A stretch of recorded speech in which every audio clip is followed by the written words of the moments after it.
Bonsoir tout le monde, Max une fois de plus à l'appareil. Je vous retrouve aujourd'hui une fois de plus pour continuer dans le même sujet que j'ai commencé la dernière fois dans ma première vidéo.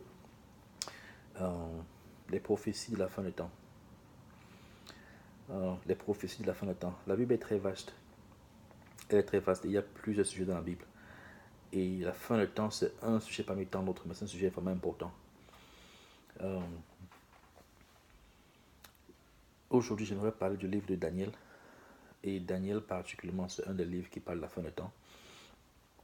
Mais Daniel aussi, c'est un livre, comme je essayé d'expliquer la dernière fois, la Bible, c'est pas seulement un livre euh, spirituel. C'est un livre, premièrement même, c'est d'abord un livre historique. Parce que ça vous donne une histoire de, du monde, depuis la création du monde. Et ça vous parle même des histoires de la naissance, euh, l'apogée, le déclin des grands empires.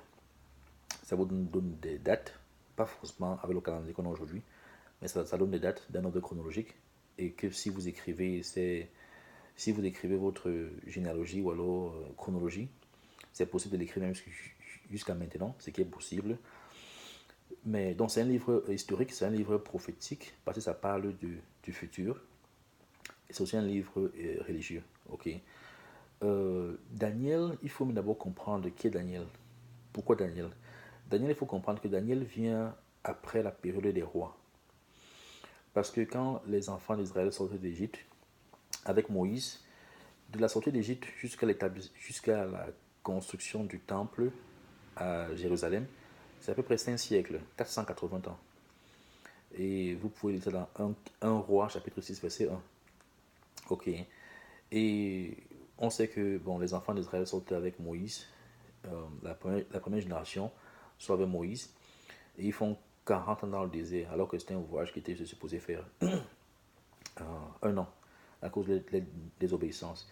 Et à cause de la désobéissance, la première génération n'entre pas, à part Josué et à part Caleb. Et les deux là entrent avec la deuxième génération. Et quand ils entrent là, il y a plein de guerres entre Israël et leurs nouveaux voisins. Et c'est une période qui est plus ou moins dirigée par les juges d'Israël, dont Dieu leur donnait des leaders qui devaient les guider en guerre, mais aussi en sagesse et consorts. Et parmi ces juges, vous avez Samson, qui est un des juges. Samuel était en fait le dernier juge d'Israël. Et donc, avant Saül, le premier roi, donc de Josué, qui était le premier juge, on va dire, jusqu'à Samuel, vous avez tous les juges. Ok. Et après, maintenant, les enfants d'Israël, au temps de Samuel, demandent à Dieu qu'eux, ils veulent être dirigés par un homme. Ils veulent être dirigés par un homme et plus par Dieu. C'est là que Dieu leur donne Saül, mais Saül n'assure pas. Après, Dieu leur donne David. Donc, David, c'est l'homme par qui Dieu va établir sa lignée de roi et par qui le Messie viendra. Et après David, on a Salomon. Ok. Et c'est vraiment le temps David-Salomon, mais plus Salomon qu'en fait le royaume a atteint son apogée, a vraiment atteint sa puissance maximale, si on peut dire. Et David, en fait, était le roi vraiment qui a établi la fondation du gouvernement d'Israël, du royaume d'Israël, dans le domaine de l'armée, le domaine de la religion, dans plusieurs domaines. Même les chants, même dans le temple, David qui a instauré ça. Mais David, la seule chose qu'il n'a pas pu réaliser, en fait, c'était construire le temple de Dieu. Ok. Et parce qu'en fait, Dieu a dit qu'il avait trop de sang sur ses mains, donc il ne peut pas le faire. C'est peut-être son fils Salomon qui devait le faire. Ok. Donc, mais Salomon, on connaît l'histoire, et vous pouvez lire ça dans 1 et 2 rois. Salomon a aimé beaucoup de femmes, il a même épousé des femmes d'ailleurs, et des femmes qui servaient d'autres dieux. C'est donc comme ça qu'il a commencé aussi à servir d'autres dieux. Dieu se donc fâché, et Dieu a donc divisé le royaume d'Israël en deux, après la mort de Salomon. Donc le fils de Salomon a hérité du royaume du sud, et un des descendants de Éphraïm, qui était en fait le fils de Joseph, a hérité du royaume du nord. Donc Israël a commencé, après Salomon, Israël a commencé à fonctionner comme deux royaumes, alors que c'est un seul peuple. Donc, euh, et de David, Salomon, jusqu'à la conquête de Babylone, ok, pour conquérir Jérusalem, on a, ça en fait la période des rois. Et vous pouvez lire ça dans 1 chronique, 2 chroniques, et un roi et deux rois. Ça vous parle des rois, ça vous parle des différents rois. À un moment donné, vous allez voir qu'il y a deux lignées. Il y a une lignée qui est la lignée à partir de David, qui règne dans le sud. Et dans le sud, là, c'est là qu'il y avait le temple, il y avait Jérusalem. Et dans le nord, c'était les enfants d'Ephraim. Mais comme les enfants d'Ephraim ont décidé, à un moment donné, ils ont, c'était un peu comme une concurrence, quoi. Ils ont commencé à servir d'autres dieux. Et ils ne partaient plus servir le Dieu d'Israël à Jérusalem. Dieu a donc permis que le royaume d'Assyrie vienne les conquérir. Ok, Dieu, il les a la Syrie a conquis l'Israël du Sud, donc ils ont pris les 10 tribus d'Israël là, ils les ont envoyés dans plein d'autres régions et ils ont conquis cet espace-là. Mais Dieu a permis que le royaume du Sud en fait subsiste et qu'ils continuent dans le service du temple et consorts, mais eux aussi au fil du temps n'ont pas assuré. C'est donc là que Dieu maintenant soulève donc le peuple, le royaume de Babylone, pour venir conquérir d'abord Assyrie, parce qu'il faut conquérir d'abord le plus fort. Ils ont conquis Assyrie, et après la Syrie maintenant, ils s'attaquent maintenant au royaume du sud d'Israël. Donc il y a Jérusalem et consorts. C'est donc comme ça que les enfants d'Israël se retrouvent en train de partir en captivité à Babylone. Ok. Et parmi ces enfants d'Israël, là, on a Daniel. Ok. Donc j'aimerais parler du livre de Daniel aujourd'hui. Parce que c'est un livre justement qui deal avec cet aspect historique, cet aspect prophétique et cet aspect spirituel de la Bible. Ok. C'est donc comme ça que Daniel se retrouve à Babylone comme esclave. Et là-bas, Daniel en fait, il faisait partie des jeunes gens qui venaient de Jérusalem, d'Israël. Euh, eux, Daniel et ses trois compagnons, vous pouvez lire ça dans Daniel 1, eux, ils ont décidé de servir Dieu malgré la captivité dans laquelle ils se trouvaient. Par exemple, même au niveau même du régime, la nourriture que le roi, que les serviteurs du roi devaient les nourrir. Eux, ils ont décidé de manger seulement les herbes et boire l'eau. Parce qu'ils ne voulaient pas se souiller en fait avec la nourriture qu'on mangeait à Babylone. Et pour comprendre ça, il faut entrer dans Lévitique 11. Lévitique 11, par exemple, parle de le diet qu'ils devaient suivre. Ils n'étaient pas supposés manger n'importe quoi. Donc Daniel et ses trois compagnons ont décidé de continuer à servir Dieu même dans leur captivité. Et à cause de ça, dans Daniel 1, vous allez voir que Dieu les a bénis. Dieu leur a donné l'intelligence. Et ceci et cela. Et le programme aussi qui était mis en place, c'était en fait que les enfants d'Israël devaient être formés, surtout les intelligents, les gars beaux, intelligents, et cela. Ils devaient être formés parce qu'on voulait prendre les plus intelligents et les mettre au service du roi. C'est donc comme ça que Daniel donc, se retrouve parmi ces gens-là. Et Daniel donc, euh, c'est l'une des personnes là que Dieu bénit le plus. Il comprend les rêves, il comprend ceci, il comprend cela, et ils sont donc au service du roi. Donc, quand on arrive dans Daniel 2, Daniel 2, en fait, parle d'une vision que le roi a eue dans son rêve, Nebuchadnezzar. Il a eu cette vision dans son rêve où il a vu une statue. La statue là avait quatre parties. La tête était en or, la poitrine et les bras étaient en argent. Euh, les cuisses, le ventre des cuisses était en bronze et les pieds étaient en fer. Donc une statue avait quatre parties. Et quand il regardait les pieds, mais bon, on va dire les jambes en fer. Donc la tête en or, la poitrine et les bras en argent, le ventre et les cuisses en bronze et les jambes en fer.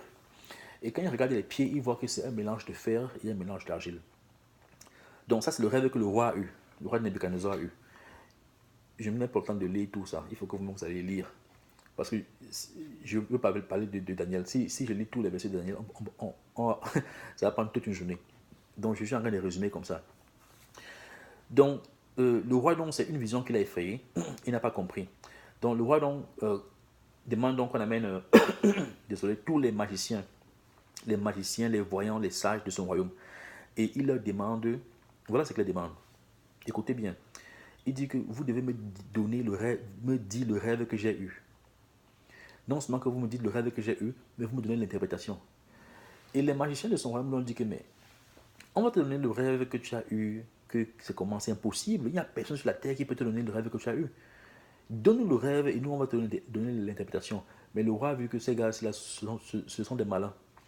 Il peut prendre mon rêve et commencer à expliquer ça à la façon alors que ce n'est pas forcément ça. Mais le roi aussi s'est dit que bon, il peut me donner une explication, mais qu'est-ce qui prouve que c'est la vraie. Donc lui aussi était intelligent. Il a dit que non, vous me donnez le rêve, vous me dites-moi le rêve que j'ai eu et vous me donnez l'interprétation. Les gars ont négocié fatigué, le roi s'est fâché, le roi a dit qu'on tue tous les sages de son royaume. Et parmi les sages là, il y avait Daniel et ses compagnons. Daniel et ses compagnons, quand ils ont appris ça, Daniel on part, on voit l'officier, il demande que mais qu'est-ce qui se passe. L'officier lui raconte que gars, on est supposé vous tuer parce que. Daniel donc va voir le roi, il supplie le roi et il demande au roi de lui donner le temps, qu'il va consulter son Dieu et son Dieu va l'aider. Daniel donc dort dans la nuit et il a un rêve. Vous voyez que Dieu parle les rêves aux gens. Je ne dis pas que tous les rêves viennent de Dieu ou alors sont importants, mais il y a des rêves importants qui viennent, il y a des rêves importants que Dieu te donne pour te donner un message.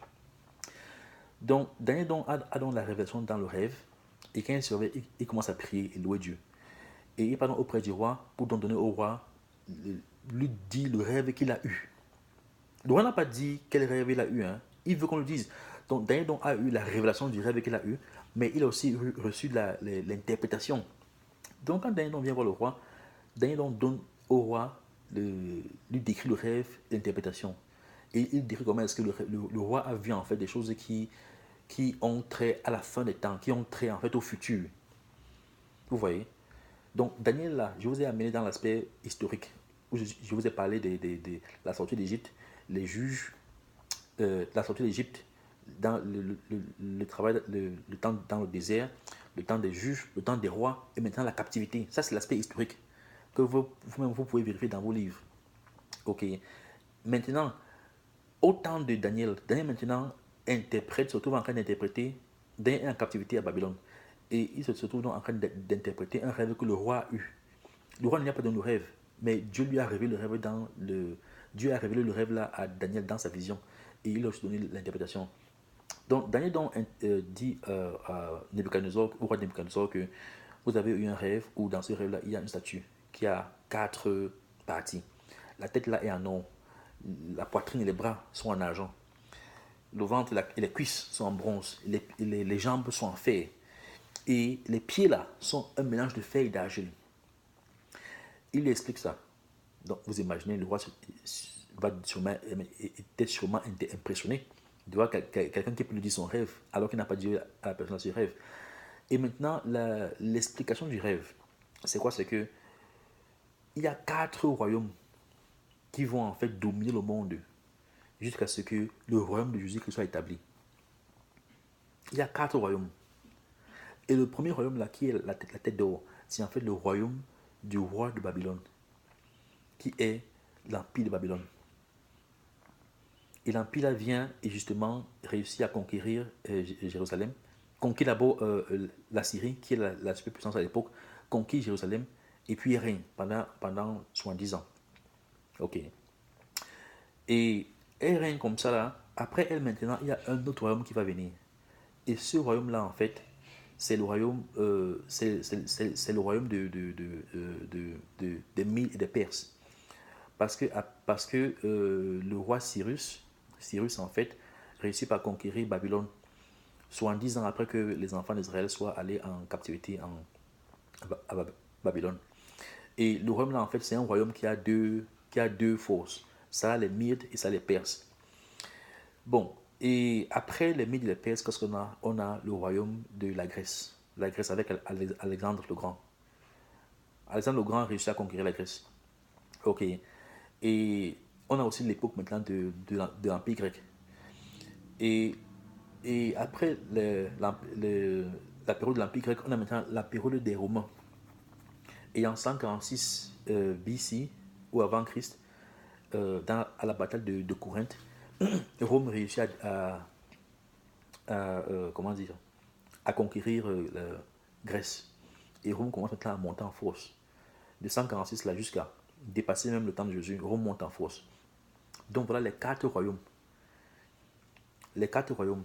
Et les pierres précieuses là représentent l'aspect de ces royaumes-là. Quand vous allez lire l'interprétation de ces rêves-là. Donc, on comprend que du moment où du, du moment là, au départ, quand Nebuchadnezzar reçoit le rêve, c'est son royaume qui est en tête, et c'est son royaume qui est la tête d'or. Après lui, il y aura notre royaume, et après lui. Donc il y a 4 royaumes. Mais il faut aussi comprendre que ces royaumes-là ne sont pas, quand on dit royaume, ces royaumes-là ne sont pas, c'est une puissance. Il faut comprendre que par exemple, quand on parlait du royaume de la Grèce, ou alors du royaume par exemple, euh, comment dire, de Rome. Rome a conquis plusieurs nations, ils ont conquis plusieurs territoires, mais c'était le temps de Rome. Donc quand on dit royaume, ce n'est pas forcément un seul peuple, c'est une combinaison de peuples, mais c'est une combinaison de peuples où on a une même idéologie et un même purpose, ou alors un même objectif.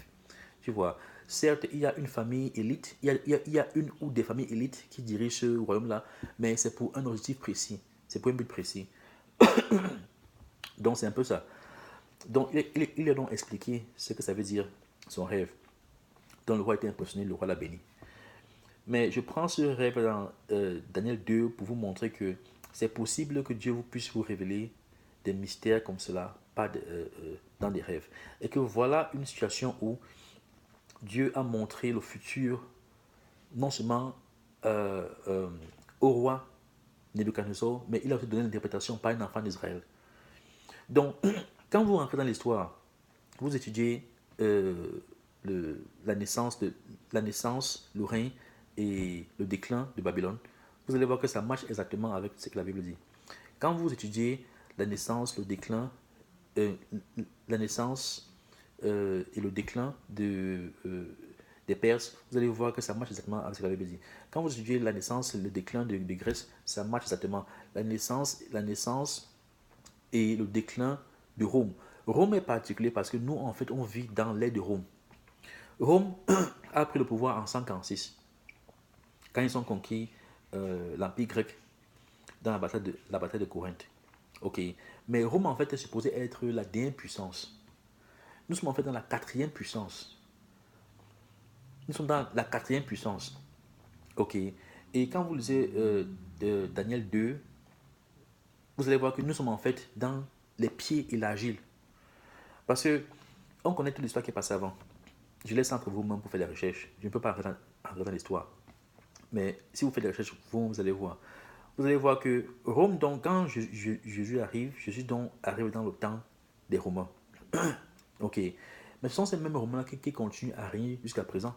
Vous allez voir que à un moment donné, par exemple, Rome tombe, mais Rome est conquis par les empires, par les peuples germaniques de l'Europe du Nord.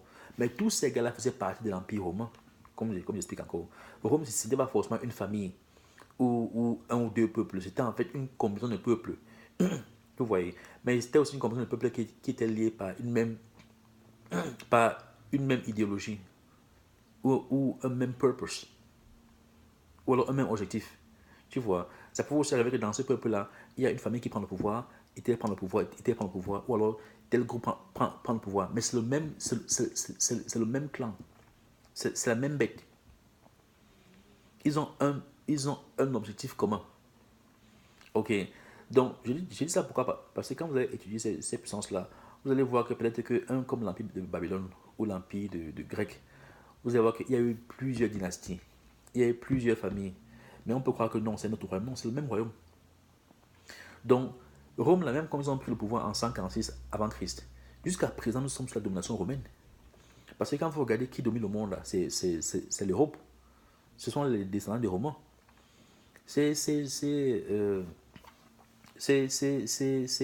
gens de Germanic Tribe là, c'est eux qui continuent de régner dans ce monde. Les Français, les Anglais, les Allemands, tous ces gars-là, c'est eux qui continuent de régner. Même les Américains qu'on est là, ce sont les descendants des Européens qui sont venus ici. Vous voyez. Mais la différence, c'est que la différence entre les pieds, entre les jambes et les pieds, c'est que les jambes sont en fer. Et ça, c'est la caractéristique des Romains, parce que les Romains, ça représente leur ténacité, leur force. Ok, on dit que le fer, quand vous lisez au fur et à mesure, là, vous allez voir que le fer a la capacité de casser. Même les armes, par exemple, quand vous regardez la tête d'or, la poitrine et les bras d'argent, le ventre, les cuisses de bronze et les pieds de fer, ça représente aussi leur puissance militaire et leur capacité et leur valeur aussi spirituelle. Vous allez voir que l'or est plus important que le fer. Donc au fur et à mesure que le temps passe, la qualité du matériel diminue. Mais l'inverse se produit. Au fur et à mesure que le temps passe, la dureté du matériel s'accentue. Le fer est beaucoup plus solide que l'or, au fur et à mesure. Donc, on a une perte de la qualité du matériel, mais on a une augmentation de la solidité du matériel. Donc, les pieds de fer aussi représentent justement un empire fort, puissant, qui casse tout sur son passage. Un empire de guerre. Ok. Donc, quand on arrive donc au pied d'argile, on voit quoi? On voit en fait un mélange de fer et d'argile. En fait, qui représente notre ère. Parce que vous allez voir que de la tête en descendant, ça représente le temps qui passe. Le temps qui passe, le temps qui passe. Le temps que, quand tu arrives maintenant sur les pieds, sur les jambes, c'est rhum. Quand tu arrives maintenant sur la cheville et les pieds, tu es maintenant en train d'entrer dans une nouvelle ère. C'est toujours le temps de rhum, c'est toujours le temps du fer. Mais c'est qu'à un moment donné, ce fer-là va se diviser. Ça va se diviser et ça va se diviser en 10 royaumes. Ça se divise en 10 royaumes et à un moment donné, on va voir que ces royaumes-là vont essayer de se mélanger avec l'argile. Et quand on va continuer à aller plus tard, vous allez voir que l'interprétation de ce mélange, c'est en fait, c'est la division qu'il y a eu quand Rome est tombé. Donc quand les pieds en fait là se sont divisés au niveau des orteils, quand ils se divisent, donc, on a donc 10 tribus. Les tribus germaniques là qui viennent conquérir Rome, en fait, créent en fait 10 royaumes. Et les 10 royaumes là, par exemple, j'ai même les noms de ces royaumes. Vous pouvez aller faire les recherches. J'ai les noms de ces royaumes. Je vais regarder, je vais regarder, je vais regarder.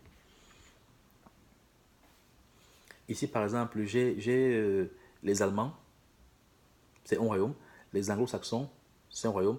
Les Bourgondes, c'est un royaume. Les Francs, les Hérules, les Lombards, les Ostrogoths, les Suèves, les Vandals, les Visigoths. Ça fait 10. Donc ce sont les royaumes qui sont divisés en fait quand Rome est tombé. Ok, ils ont pris le pouvoir. Ok.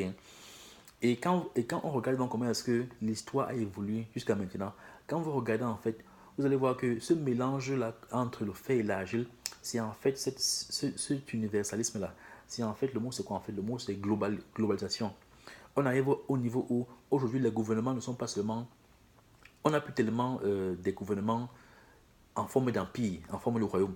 C'est plus des démocraties, mais en fait, ce sont en fait des démocraties intercroisées.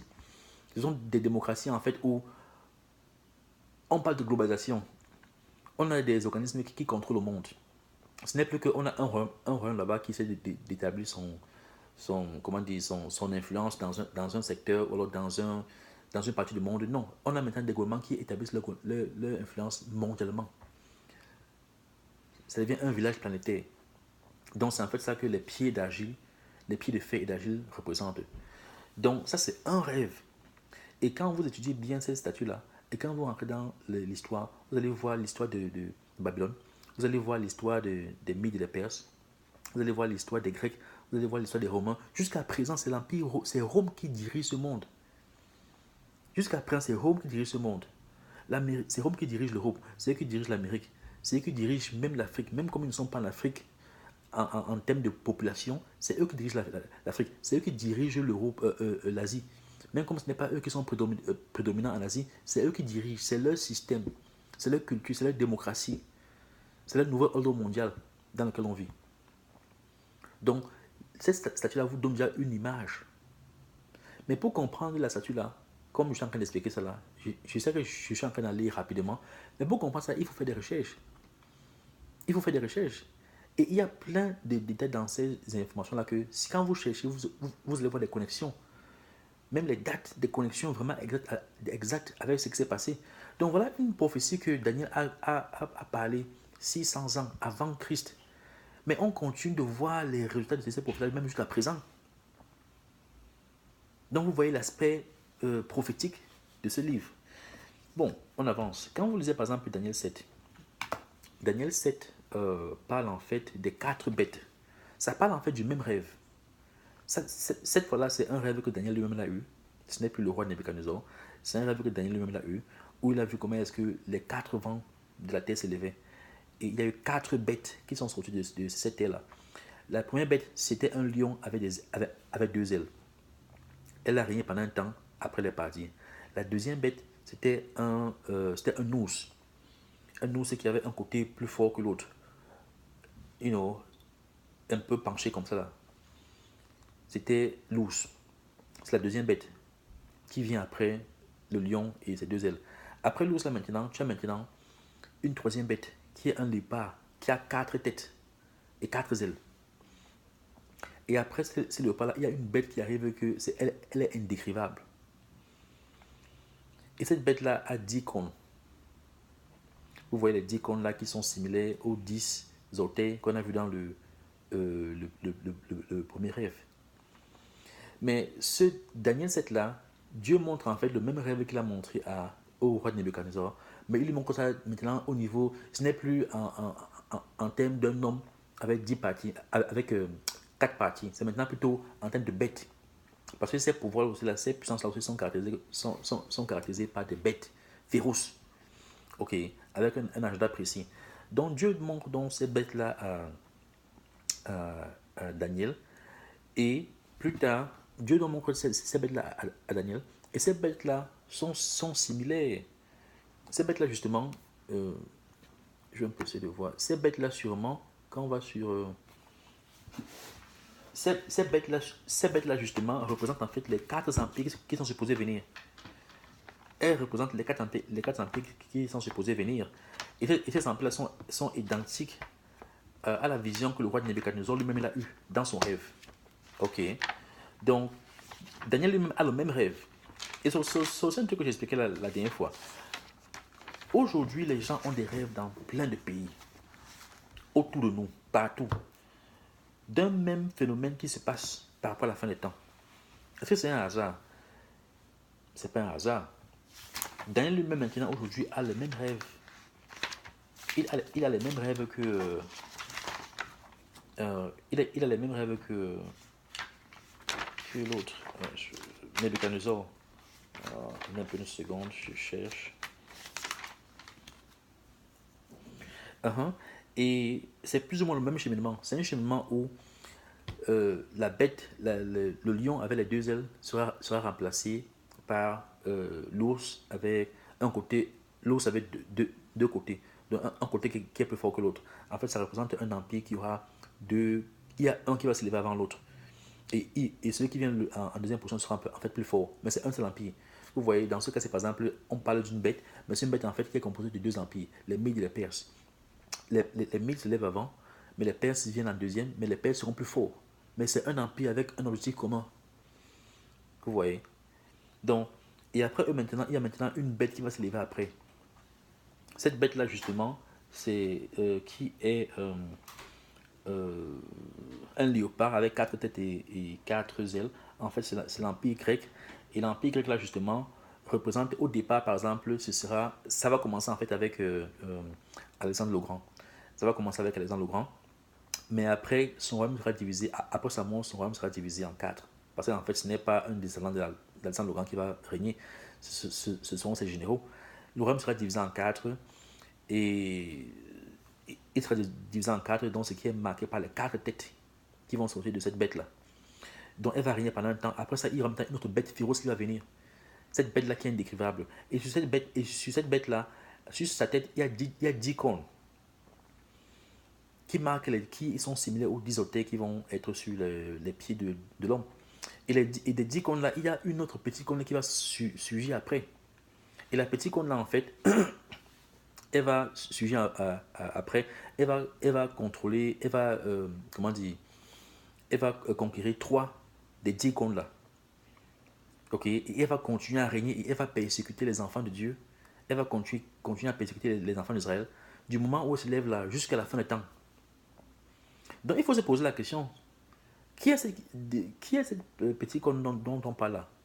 On parle de petits cônes, de petits, bon, je suis en train de traduire quoi. En français, on dit, en anglais, on dit little horn. Mais en français, vous allez voir cône. Il y a une petite cône qui vient après.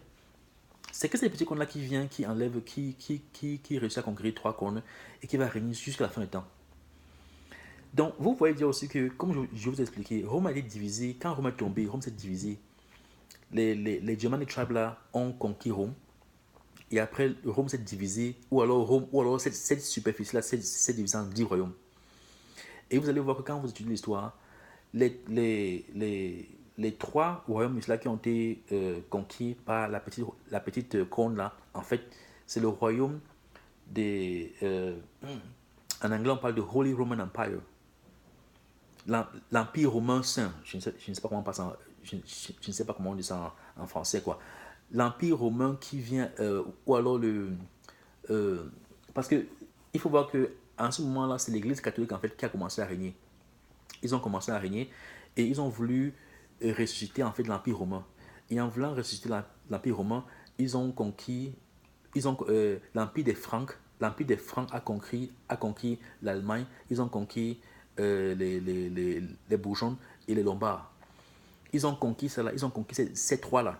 Et quand ils ont conquis ces trois-là, ils ont fait donc un royaume où maintenant le pape maintenant c'est lui maintenant qui couronnait l'empereur de ce petit Rome-là. Si on peut appeler ça comme ça. Vous voyez. Donc, quand vous regardez l'histoire, vous allez voir qu'effectivement, il y a ce royaume-là qui s'est formé, qui a commencé petit, mais en fait, qui s'est formé, qui est devenu grand, et qui a conquis, et qui continue à régner jusqu'à présent. Vous voyez. Quand vous allez regarder l'histoire, vous allez voir que l'histoire n'est pas forcément, comment dire, c'est pas évident d'interpréter ça de manière littérale. Mais vous allez voir tous ces indices-là, à force de lire ça et comprendre, et en regardant l'histoire, vous allez voir en fait des similitudes entre ces prophéties-là et ce qui s'est passé exactement. Ça vous parle comment est-ce que la quatrième bête va se diviser en 10. Ça vous parle comment il y aura une petite colonne qui va se lever. Et cette colonne va continuer à persécuter les enfants d'Israël jusqu'à présent. Ça, c'est. Daniel 7, c'est un passage que je peux expliquer à différents niveaux. Mais pour l'instant, je vais arrêter là parce qu'il y a des informations que si je commence à vous donner, ça peut vous perdre. Vous pouvez poser la question que, mais qui est cette bête-là? Qui est cette corne-là? Et différentes églises vont. Les églises qui s'intéressent, par exemple, aux révélations, par exemple, chacun a sa définition de cette corne-là. Il y a des gens qui vont dire que c'est tel pays. Il y a des gens qui vont dire que c'est l'église catholique. Il y a des gens qui vont dire que c'est l'Empire romain. Il y a des gens qui vont dire que il y a des gens qui vont dire que c'est une personne particulière. Donc chacun a son interprétation par rapport à cette corne-là. Mais ça ne peut pas être une personne particulière parce que c'est une corne que quand tu vois, c'est une corne qui va subsister de ce temps-là jusqu'à maintenant. Donc ça traverse des siècles et des siècles et des siècles et des siècles et des siècles. Donc c'est un mouvement, ça ne peut pas être une personne. Ça ne peut pas être une personne. Donc même quand on parle de royaume, par exemple, comme des bêtes là, les bêtes là, ce n'est pas un seul roi, ce n'est pas 2 rois. C'est une succession de rois. Mais c'est que l'esprit derrière ça, c'est un seul esprit. Et cet esprit-là agit comme cette bête-là. Ok. Donc même la petite qu'on dont on parle là, ce n'est pas une seule personne. Ce n'est pas une seule personne. C'est toute une institution. Mais c'est aussi une institution aussi qui change au fil du temps. Surtout pour un mouvement qui dure comme celui-ci là, avec tous les changements qu'on a eu en Europe. C'est une institution qui dure au fil du temps, mais qui a un objectif précis, qui est d'anéantir les enfants de Dieu, ok, et conquérir ce monde. Vous voyez. Donc, dans Daniel 7 là, ça parle en fait de ces 4 bêtes là qui vont s'élever. Et ces bêtes là sont similaires aux 4 parties de l'homme qu'on a vu dans Daniel 2. Ok. Donc, quand vous allez aussi lire les trucs comme Daniel 8, ça parle aussi, pas forcément de 4 bêtes, mais ça parle aussi de l'empire perse, ça parle de l'empire grec, et ça parle aussi de cette petite corne là, qui va sortir en fait de l'empire grec. Parce que quand vous regardez en fait, l'empire gréco-romain, là, les Romains en fait sortent de la Grèce. Parce que quand la Grèce se fracture en 4 là, ok, dans un des 4 là, surtout celui du nord, le royaume du nord de la Grèce là, après que ce soit fracturé là, c'est de là-bas que Rome sort. Mais ce royaume-là, cette étendue de terre-là que la Grèce contrôle, parce que quand ces royaumes-là dominaient, elles dominaient pas seulement leur propre peuple, mais aussi les gens autour. Donc c'était une combinaison de royaumes sous un seul, c'est une combinaison de peuples dans un seul royaume, mais différentes tribus. Mais quand Rome se lève, la Rome en fait commence comme un petit royaume, une petite cité. Mais Rome va d'une cité maintenant à une superpuissance, au point où maintenant il réussit à conquérir Grèce, la Grèce. Donc Rome en fait, la petite colonne dont on parle en fait, ok, dans Daniel 8 par exemple, elle finit par conquérir, par exemple quand vous lisez Daniel 8, 9 là, elle finit par conquérir en fait la Grèce. Elle finit par conquérir la Grèce, mais on vous parle aussi comment est-ce qu'à un moment donné, elle va aussi, elle va se donner des ailes, s'auto-proclamer comme Dieu et régner. Mais tôt ou tard, elle finira par tomber. Parce que de la même façon que la pierre qu'on avait dans le premier rêve, qui est venue du ciel et qui a frappé en fait les pieds de la statue, et toute la statue s'est écroulée, et la pierre est devenue un royaume éternel. C'est aussi de la même façon que cette petite colonne-là sera détruite à jamais. Et qui va la détruire, c'est en fait Jésus-Christ. C'est Jésus-Christ. Il y a des gens qui pensent que l'Ancien Testament n'a pas de... L'Ancien Testament, l'Ancien Testament c'est vieux, ce n'est pas applicable. Non, c'est applicable. Voilà, je vous parle des prophéties de l'Ancien Testament qui se passent jusqu'à présent. Jésus n'est pas encore arrivé. Jésus n'est pas encore arrivé. Mais quand Daniel parle, mais quand vous lisez le livre de Daniel, ça parle du moment de Babylone là jusqu'à la fin des temps. Mais Jésus n'est pas encore arrivé. Jésus n'est pas encore arrivé. Donc c'est Jésus qui viendra détruire cette petite colonne-là. Mais comme j'explique aussi, cette petite colonne-là, ce n'est pas quelqu'un. Ce n'est pas une personne, ce n'est pas un royaume. C'est un mouvement spirituel et physique qui a trouvé son origine après que Rome soit fracturé. Et après cette fracture-là, ça a continué, ça a commencé, ça a même créé un état là-bas. Et ça a continué, et ça continue le travail que ça doit continuer jusqu'à ce que Jésus revienne. Mais au fil du temps, on parle aujourd'hui de 2000 ans après Christ. Rome est tombé en 476, un truc comme ça. Ça fait plus de un millénaire et demi que Rome est tombé. Mais cette petite qu'on a continué de subsister jusqu'à présent. Et elle a un agenda précis. Vous voyez. Et donc ça c'est de la vision de Daniel 8.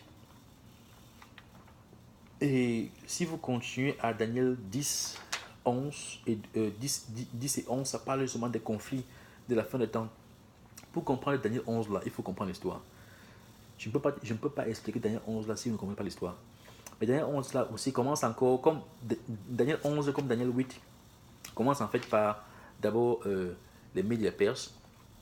Après ça passe par les Grecs. Ok. Après ça part à Rome.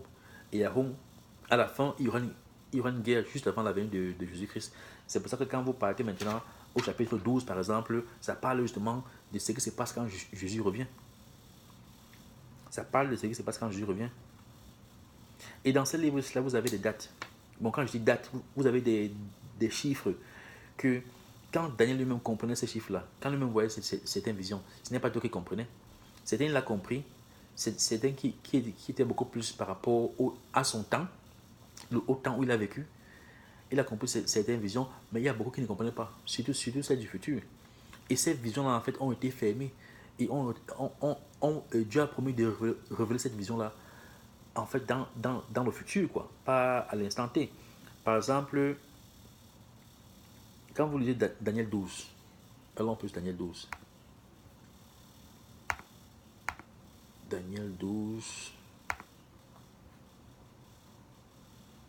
Ici, par exemple, si on lit Daniel 12, on dit: en ce temps-là se lèvera Michel, le grand chef qui a pour mission d'aider ton peuple. Ce sera un temps de détresse tel qu'il n'y en a jamais eu depuis que des nations existent jusqu'à ce moment.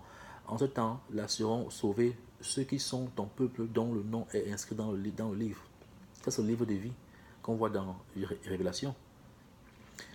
Les nombreux humains qui dorment dans la poussière de la terre se réveilleront, les uns pour la vie éternelle, les autres pour la honte et l'horreur éternelle. Ça, c'est le jugement. Les hommes qui auront eu de la sagesse resplendiront alors comme le firmament. Ceux qui auront amené un grand nombre à être justes brilleront comme les étoiles à toujours et à jamais. Quant à toi, Daniel, tiens caché le sens de ces paraboles et conserve le livre scellé jusqu'au temps de la fin. Alors, beaucoup l'étudieront et verront leur connaissance s'accroître. Moi, Daniel, je continuais à regarder et je vis deux autres personnages qui se tenaient à chacun. Bon, ok. Ici, par exemple, à partir du verset 8, chapitre 12, verset 8, j'entendis ces réponses sans les comprendre. C'est pourquoi je demandais, mon Seigneur, quelle sera l'issue de tous ces événements? Il me répondit, va Daniel, car le sens de ces paroles seront cachés. Elles seront scellées jusqu'au temps de la fin. Beaucoup seront purifiés, blanchis et éprouvés, comme par le feu. Les méchants se conduiront avec perversité et aucun d'eux ne comprendra. Mais ceux qui auront de la sagesse comprendront. Vous comprenez? Donc, posez-vous la question, pourquoi est-ce qu'aujourd'hui les gens, certaines personnes s'intéressent au livre comme le livre de Daniel? La compréhension quoi? La compréhension de ce livre quoi? Moi, je ne peux pas prétendre comprendre tout ce livre, mais je comprends mieux aujourd'hui. Et quand je lis le livre de Daniel, et avec tout ce que je vous ai expliqué, je vous ai dit un truc la semaine passée. L'avantage qu'on a, c'est qu'on a deux choses. On a l'histoire. On vient dans une période de l'histoire où il y a beaucoup d'histoires qui sont passées. Donc, tu peux rentrer dans l'histoire. On a aussi l'avantage qu'on a la Bible.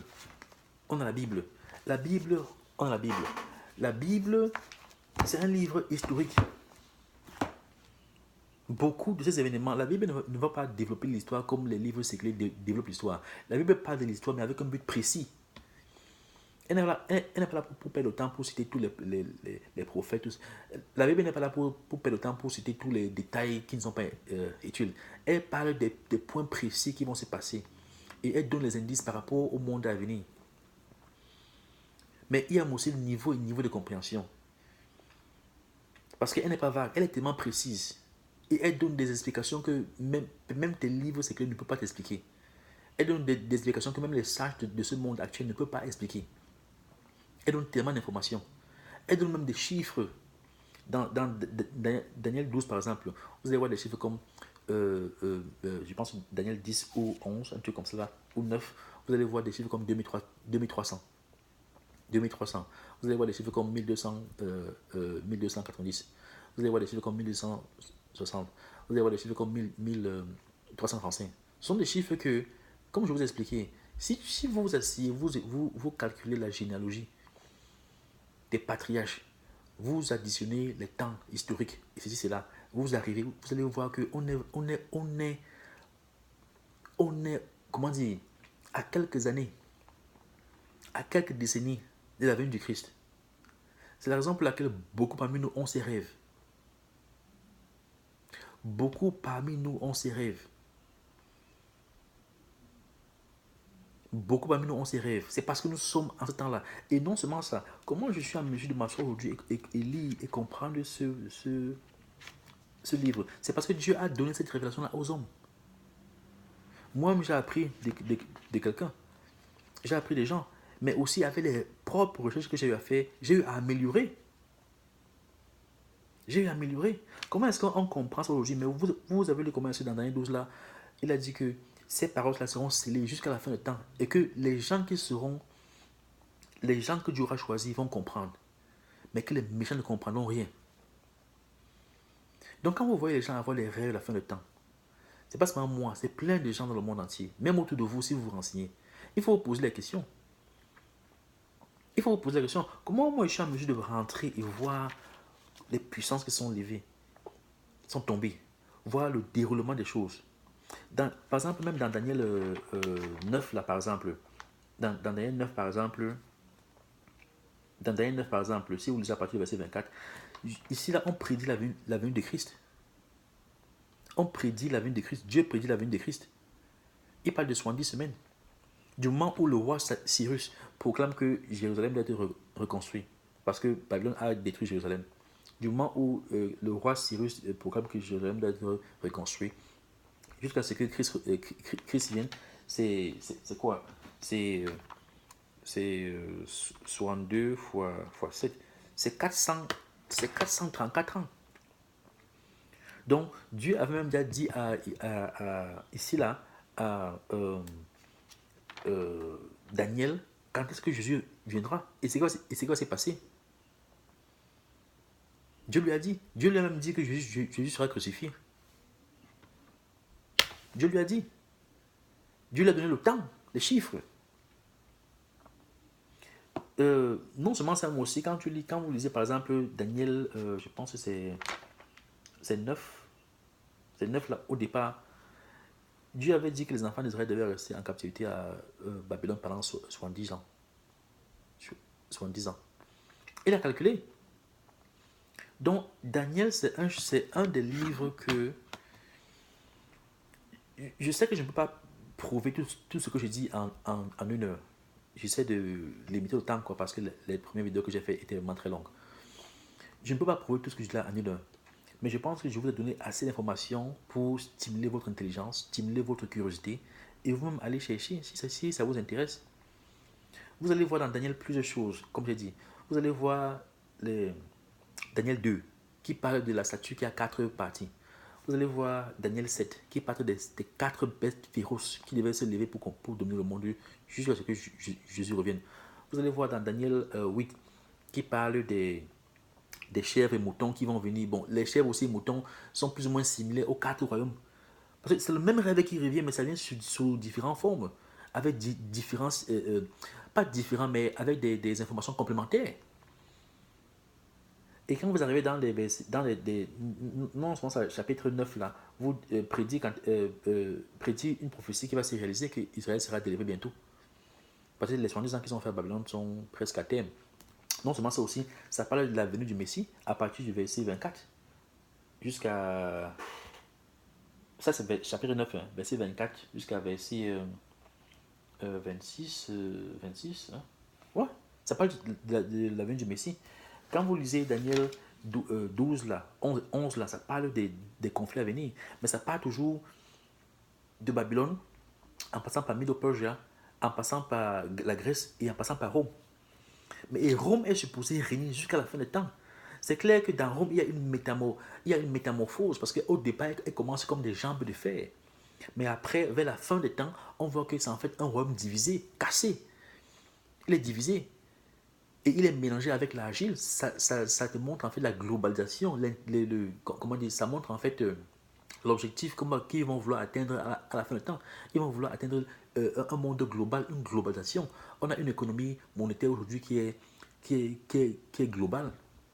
Nos monnaies, bien qu'elles soient divisées, bien qu'elles soient différentes, elles sont liées. Si on a un problème aux États-Unis comme la dernière fois en 2007-2008, ça affecte tout le monde entier. Tout le monde entier.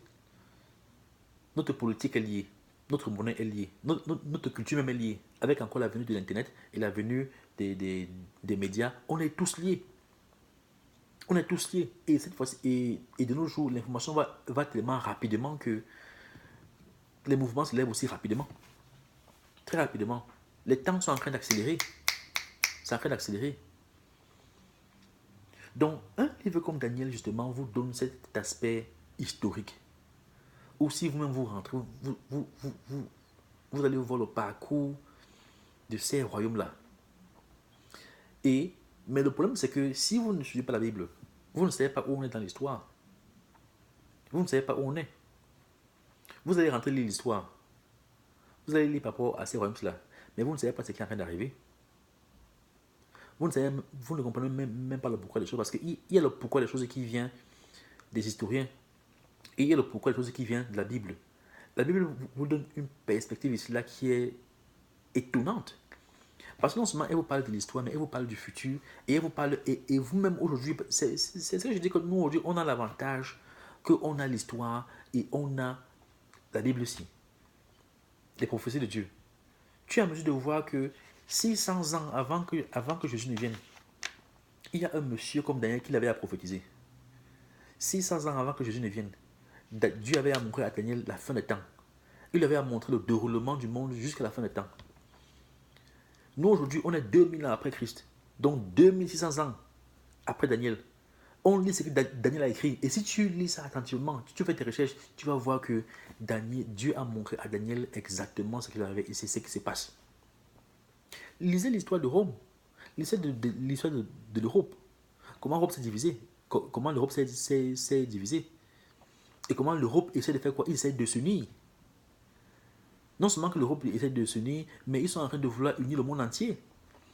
Ce mouvement de nouvel ordre mondial, là, vous pensez que c'est quel mouvement? C'est venu d'où?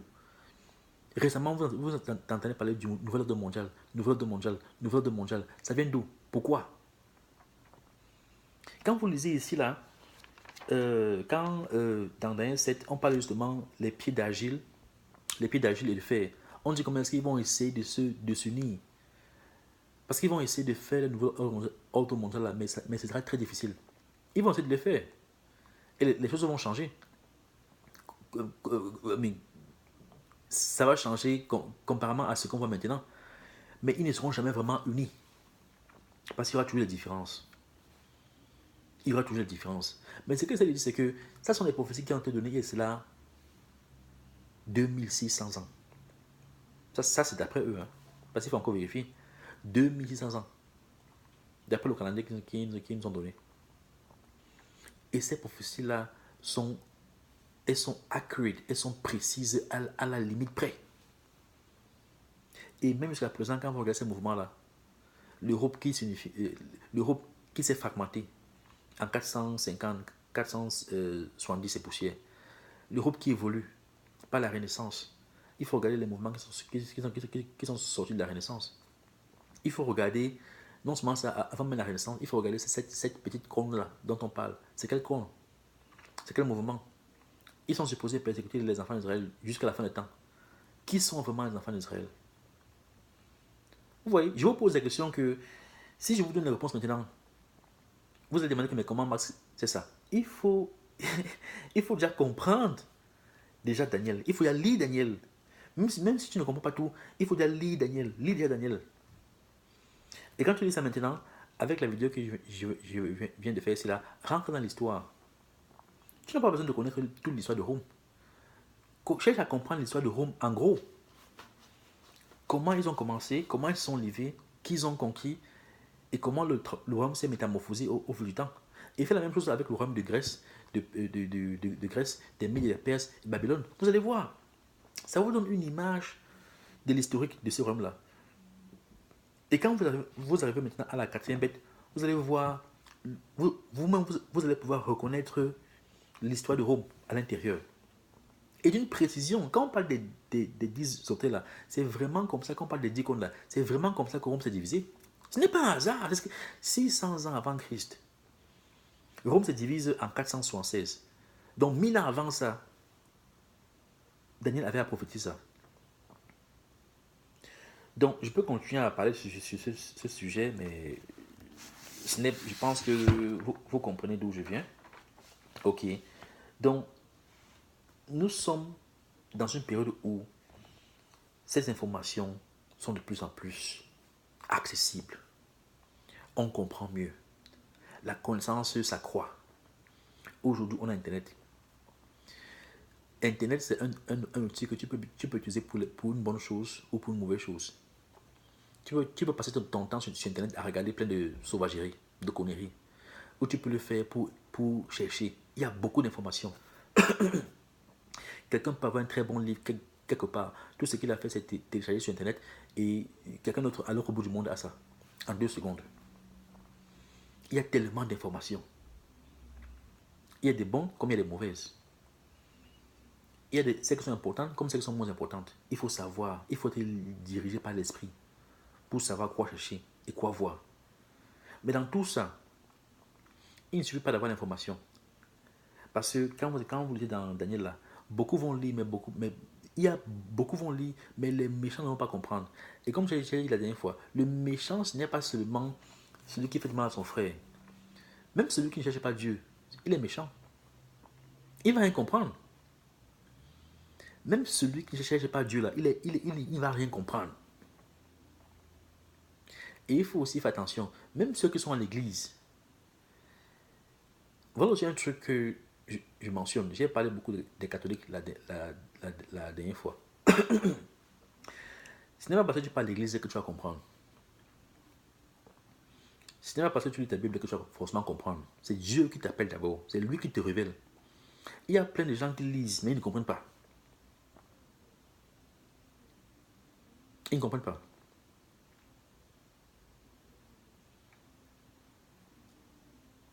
Donc, il faut faire attention. J'ai beaucoup parlé de l'église catholique la dernière fois. Mais même les églises chrétiennes, soi-disant protestantes aujourd'hui, on passe notre temps à faire plein de choses qui n'édifient pas. On est plus intéressé à chercher comment dire, à chercher, prier pour notre bien-être. Mais on ne prie pas en fait pour comprendre ces choses-là. Dieu a aimé Salomon parce que Salomon a demandé l'intelligence. Il n'a pas demandé l'argent. Il n'a pas demandé les femmes. Il n'a pas demandé les richesses. Il a d'abord demandé l'intelligence. Dieu l'a aimé, Dieu lui a donné le reste.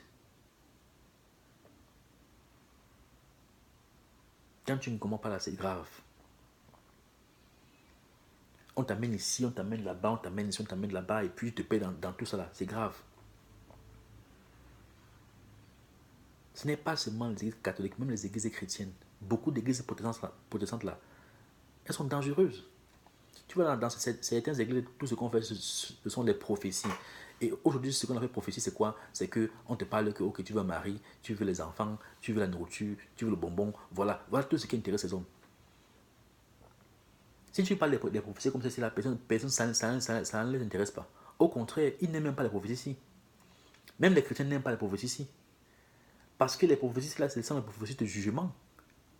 Ce ne sont pas les prophéties que oh, l'argent, le mariage, la maison, la voiture, le business. Non, ça c'est le jugement. Ça c'est une prophétie que ça te demande de mettre ta vie en ordre avant que Jésus n'arrive. Et surtout la période dans laquelle nous sommes, il arrive bientôt. Moi je vous dis, là, on n'a pas 50 ans. On n'a pas 50 ans. On est très proche. Déjà, un, nous sommes à la quatrième bête. De deux, nous ne sommes même plus au niveau des pieds en fer. Nous sommes déjà au niveau on est un peu on est un peu au niveau des pieds en fer. On est maintenant au niveau pardon. On n'est plus au niveau des jambes en fer. On est maintenant au niveau des pieds en agile et en fer et en agile. Parce que la division des orteils sont à passer.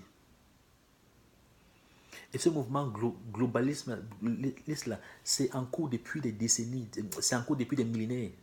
Pardon. C'est en cours depuis des siècles. C'est en cours depuis des siècles. C'est en cours depuis des siècles. Parce que c'est quand Rome en fait se lève de leur renaissance là et ils commencent à lancer certains de ces mouvements là. Au fil du temps, vous allez voir certains organismes qui vont commencer à se créer. Surtout quand tu arrives dans les 18e siècle, 19e siècle, 20e siècle, là, début là, vous allez voir des organismes qui se lèvent, comme l'ONU, le FMI, la Banque mondiale. Bien avant ça même, les trucs même comme l'ONU, le FMI, la Banque mondiale, c'est en fait des retombées des plans que ces gars-là avaient depuis des siècles. Dieu avait déjà prédit tout ça avant que ça n'arrive, c'est ce que je veux dire. Et ça arrive à la minute près. Si tu lis ça, la Bible ici, là, Daniel, là, et tu lis l'histoire, tu comprends ça, et Dieu t'ouvre les yeux pour comprendre ça, tu n'as pas peur de Dieu, gars, il faut faire attention. Il faut faire attention.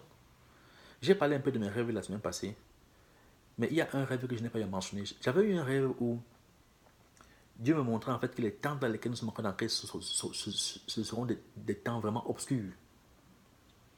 Vraiment obscurs. Mais que quand on va sortir de ces temps-ci là, ce sera la lumière. Mais que les temps là où on est encore là, elles sont d'une obscurité terrible. Donc quand tu sors, tu vois le dehors là, ça brille, il y a le soleil. Ça c'est bien. Mais l'obscurité n'est pas forcément physique. Elle est physique aussi si tu connais comment voir. Mais si tu ne connais pas comment voir, tu vas voir que ça brille. Mais elle est spirituelle.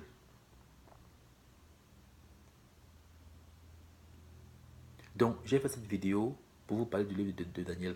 Pour vous montrer l'aspect historique, l'aspect prophétique, l'aspect spirituel.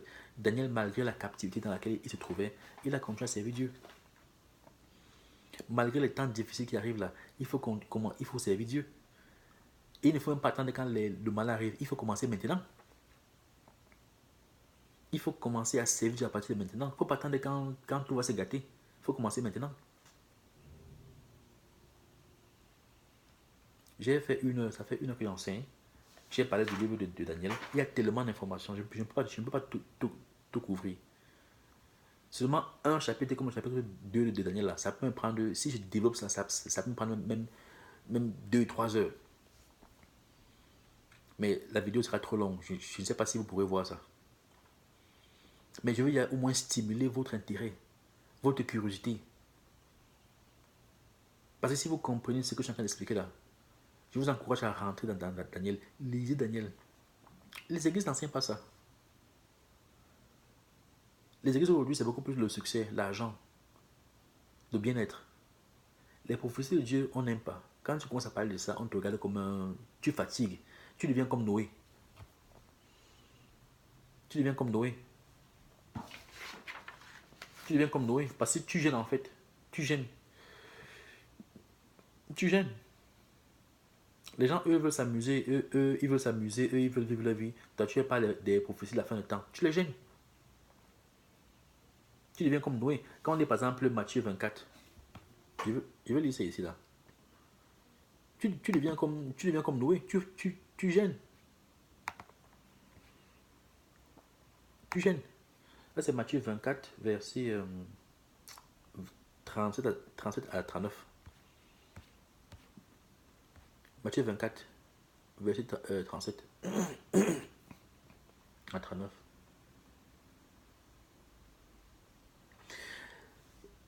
Matthieu 24, 37 à 39. Quand ici, on dit là que quand au jour et à l'heure où sera, actually, je commence à partir de 36, quant au jour et à l'heure où cela se produira, personne ne les connaît, ni les anges du ciel, ni même les fils.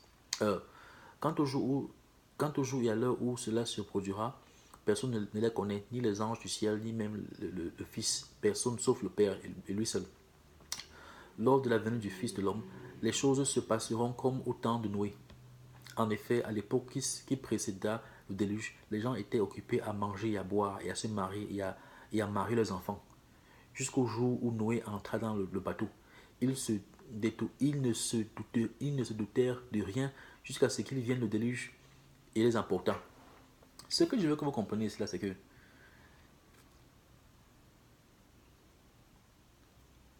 même comme personne ne sait quand Jésus revient, sauf le Père, il faut comprendre une chose. Dieu avait à choisir, il avait déjà appelé Noé. Noé ne connaissait pas forcément quand est-ce que le déluge allait arriver, mais Noé avait déjà commencé à travailler. Dieu avait déjà commencé à révéler à Noé beaucoup de choses. Noé avait déjà une idée de quand ça allait venir. Il ne savait pas le jour ou l'heure, mais il avait déjà une idée. Et plus Noé se rapprochait du déluge, plus Noé travaillait, parce qu'il comprenait.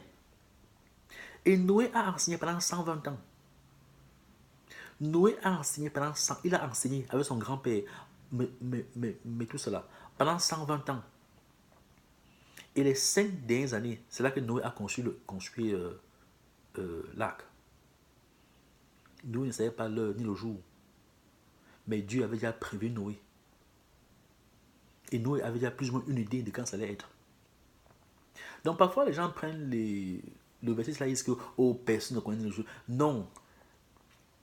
On ne connaît pas le jour ou la date ou l'heure. Mais les enfants que Dieu appelle, qui écoutent et qui le suivent, ont une idée. Dieu leur donne les informations au fur et à mesure. On a vu ça dans Daniel. Comment est-ce que les gens, les méchants ne vont pas comprendre. Mais nous qui suivons les prophéties, je ne dis pas que la Bible ce n'est que les prophéties, non. C'est aussi ton caractère, il faut être une bonne personne, il faut servir Dieu, les deux plus grands commandements. Il faut servir ton Dieu de tout ton corps, toute ton âme, toute ta force, c'est le seul Dieu que tu dois avoir, et tu dois aimer ton prochain comme toi-même. Je suis d'accord. Mais Dieu a aussi mis les prophéties dans la Bible pour un but. La Bible a plusieurs facettes. Il y a ta vie de chaque jour que tu dois arranger. Mais il y a aussi que tu dois prêter attention à ce qui se passe autour de toi. Il faut comprendre le temps. Il a dit cela dans l'année 12 que les gens, les enfants qui vont le chercher, ils vont comprendre. Ils vont comprendre les signes des temps. Et ils vont se mettre au travail. Alors que ceux qui vont s'en foutre de Dieu, ils ne vont rien comprendre. C'est ce qui s'est passé au temps de Noé. Noé, forcément, ne comprenait pas tout ce qui s'est passé. Noé, forcément, ne savait pas le jour ou la date que Dieu allait détruire la terre, avec le déluge. Mais Noé était à l'heure avec Dieu. Ça veut dire quoi? Ça veut dire qu'il écoutait la voix de Dieu. Il faisait exactement ce que Dieu lui avait fait. Quand Dieu dit qu'il enseigne, il enseigne. Quand Dieu dit que okay, c'est l'heure ici, là, bientôt là, commence là, comment. Il n'était pas bête. Quand Noé a commencé là, il a compris que, gars, mon frère, ici, là, il n'y a plus le temps. Il n'y a plus le temps. Donc personne ne connaît le jour ni l'heure. Mais quand tu es un enfant de Dieu, comment dire, tu vois ces choses-là venir. Tu comprends mieux. Même ces chiffres-là que je vous parle là, qui n'ont pas grand-chose pour vous là, les 1230, les 1290 là, 1335, 2300 là, ça a une signification. Mais comment vous allez comprendre cela si vous ne cherchez pas Dieu? Il y a des gens qui me disent, oh, il vient quand, il vient quand, il vient quand, il vient quand. C'est pas important quand il vient. Il peut venir dans 2, 3, 4, 5, 6 ans, 10 ans, 20 ans, 30 ans. Mais toi, tu peux mourir demain. Donc, s'il vient dans 10 ans, ça change quoi? S'il vient dans 30 ans, ça change quoi? S'il vient dans 50 ans, ça change quoi? Fais ton travail maintenant. Ce n'est pas comme si tu auras le temps jusqu'à ce qu'ils viennent pour dire que je me repens, je vais me repentir 2 jours avant qu'ils viennent. Non. Parce que ta mort peut arriver n'importe quand. Mais je vous dis, on n'a pas 50 ans. On n'a pas 50 ans. On n'a pas. On n'a pas 50 ans. Nous sommes dans la dernière génération. Donc, les gens que vous voyez rêver autour de vous, je ne dis pas que tous les rêves viennent de Dieu. Je ne dis pas que tous les rêves sont importants. Mais il y a des rêves prophétiques qui sont de plus en plus persistants, qui vont dans ce sens-là. Mais si tu ne cherches pas Dieu, tu ne vas pas voir ça. Je ne dis pas que les rêves sont suffisants. Il faut servir Dieu aussi chaque jour. Il faut changer ta vie. Il faut lire sa parole, il faut l'appliquer. Il faut aimer son prochain comme il nous a appris. Et il ne faut qu'avoir un seul Dieu devant sa face, qui est le Dieu d'Abraham, d'Isaac et Jacob. Il faut faire ce qu'il demande de faire. Donc, je vous ai pris le livre de Daniel comme un exemple que j'ai développé. Et je vous encourage à les lire. Il y a aussi cet esprit de paresse-là qui est dans les églises. On aime seulement aller à l'église, écouter le pasteur et on rentre à la maison, personne n'ouvre la Bible. Ce n'est pas bon. On va à l'église, le pasteur parle, il parle, on rentre, on nous parle. Ce n'est pas bon. Il faut ouvrir la Bible. Il faut la lire. Moi, je n'ai jamais fait au séminaire. Mais Dieu me pousse à lire. Et quand je lis, je suis arrivé à un niveau où maintenant j'aime. Ça me plaît. Parce qu'on passe le temps à regarder les CNN, les MSNBC, la CATV, les TF1. Ça nous apprend quoi? Chacun passe là, chacun est expert et nous donne ses pensées. Mais ces pensées ne sont pas précises comme la Bible aussi. Je ne dis pas qu'il ne faut pas regarder la télévision, mais passons moins de temps à regarder notre télévision et plus dans la Bible, plus dans la lecture.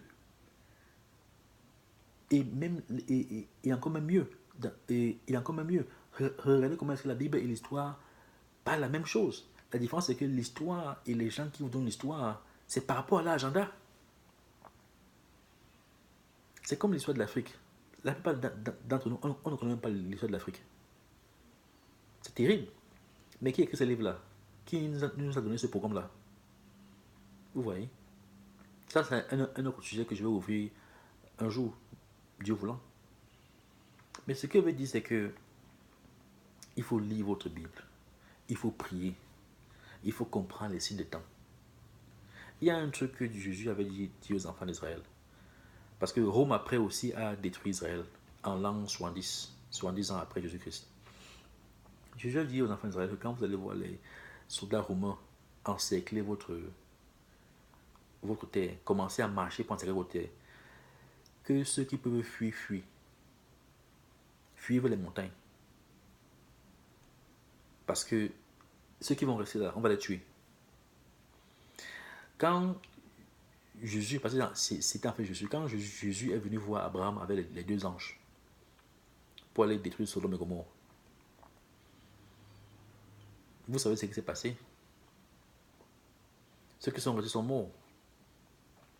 Même celle qui est partie, qui est la femme de Lot, celle qui est partie, après la regarder, elle-même elle est morte.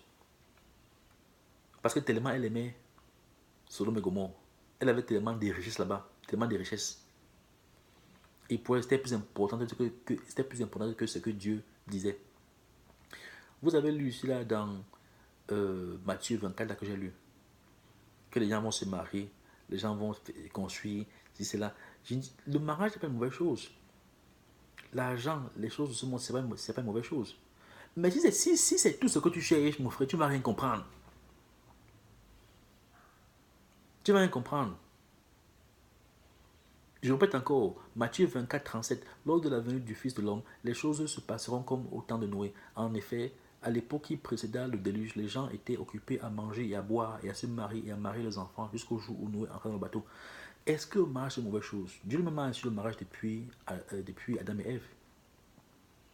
Mais si tout ce qui t'intéresse dans la vie c'est de manger, boire, te marier, les maisons, les business, les ceci, les cela, tu ne cherches jamais Dieu. Tu blagues avec Dieu. Mon frère, tu ne vois pas. Et c'est pour ça que je disais aujourd'hui que j'ai eu à parler de l'église catholique beaucoup, la première vidéo. Mais même nos églises, soi-disant chrétiennes là, protestantes là, adventistes, septième ciel, non-denominational là, faites attention aux églises là où vous partez. Parce qu'il y a des églises que tu entres là-bas, tout ce qu'ils font sont des prophéties.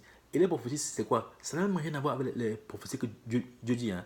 C'est que non, le mari, l'enfant, le bonbon, la cigarette, la voiture, des trucs futiles comme ça là.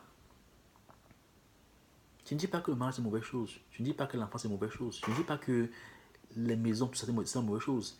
Mais si c'est tout ce que tu cherches dans ta vie, tu ne comprends pas. Tu ne vas rien comprendre. Tu vas être comme le jeune homme riche que je avais demandé que abandonne tout ça et suis-moi. Après, il est devenu triste. Il est parti. Si ton cœur est dans les richesses, tu ne vas rien comprendre. Même si tu es dans l'église, tu ne vas rien comprendre. Parce que quand Dieu va dire que commencez à construire l'arc, je ne dis pas qu'on aura forcément besoin d'un arc quand ça va arriver là, parce que Dieu a dit qu'il va détruire la terre par le déluge. Mais l'arc, c'est un symbole de protection. L'arc là n'est pas différent du sang que les enfants d'Israël ont mis sur leur porte quand ils quittaient l'Égypte. C'est juste un symbole de protection. Quand les calamités vont commencer à arriver, Dieu va nous protéger d'une façon ou d'une autre. C'est comme ça. Mais est-ce que tu vas écouter sa voix pour suivre exactement ce que tu dois faire? Noé a écouté. Lot a écouté. Les Daniel ont écouté. Les Jérémie ont écouté. Est-ce que tu vas écouter? Ou alors toi, ton souci, c'est seulement que non, l'argent, le succès, la vie, le mariage, la maison et tout ça. C'est bien beau. Mais comme Jésus a dit dans Matthieu 6, cherchez d'abord le royaume des cieux avant de chercher les choses que tout le monde veut. Même les païens veulent ces choses-là. Vous cherchez d'abord le royaume des cieux. Dieu sait exactement de quoi vous avez besoin et il va vous donner. Mais ce n'est pas plus important que chercher sa parole et lui obéir. Donc moi, je prends encore cette opportunité, comme la semaine passée, de vous sensibiliser dans la parole. Je suis sûr que parmi vous, il y a des gens qui font déjà ça. Et moi, je vous encourage. Si vous faites déjà ça, je vous encourage. Mais pour ceux qui tâtonnent encore là, pardon, ne tâtonnez plus. Il n'y a pas le temps. Il n'y a pas le temps. Parce que tu ne sais pas quand est-ce que Dieu va t'appeler. Pour ceux qui ne croient pas en Dieu, comme j'ai dit la dernière fois, moi je n'ai rien à vous dire. Je n'ai rien à vous dire.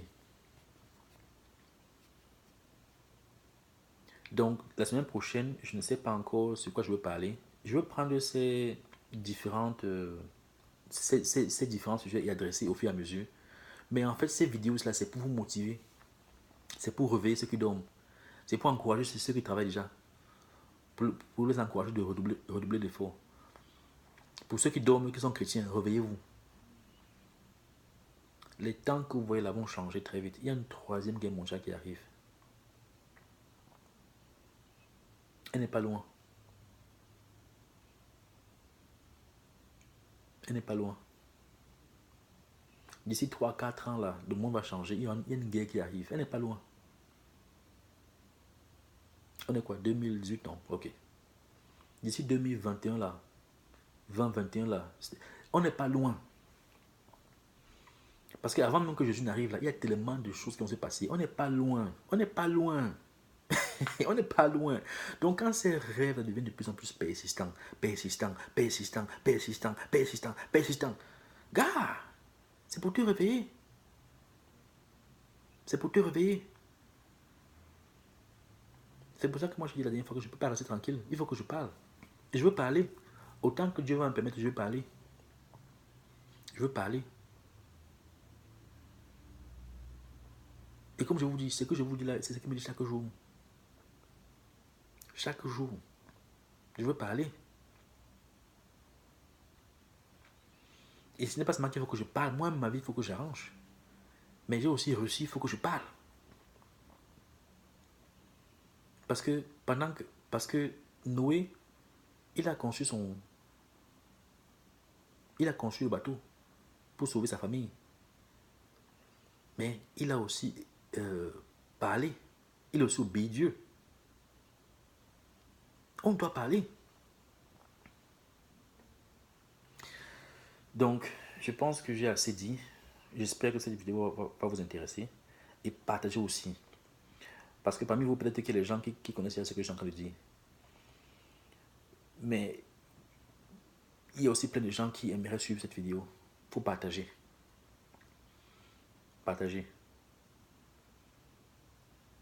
Si vous avez bénéficié, c'est une bonne chose. Si vous n'avez pas bénéficié, je ne sais pas. Mais partagez. Parce que vous ne savez pas. Ça peut bénéficier quelqu'un d'autre. Donc, ça fait à peine 1h20 que j'enseigne. Là, je vais arrêter. Et la semaine prochaine, on va entamer un autre sujet. Je vais essayer de rester un peu plus dans les prophéties de la fin de temps. Je pense peut-être à enseigner sur les prophéties, enseigner par, donner par... Parce que Daniel, c'est un prophète parmi tant d'autres. Mais il y a les Jérémie, il y a les Isaïe, il y a les Osée, il y a tous ces gars-là qui ont prophétisé des mêmes choses. Donc vous voyez que ce n'est pas seulement Apocalypse qui parle de la fin de temps. La fin de temps, c'est un sujet important qui est même c'est énormément dans l'Ancien Testament. Même Jésus a parlé de la fin de temps. Mais c'est important. Mais les églises n'enseignent pas ça. C'est important. Donc je vais essayer d'y rester, essayer peut-être de sortir certaines prophéties de fin de temps de certains prophètes, juste pour réitérer ce que j'ai à dire.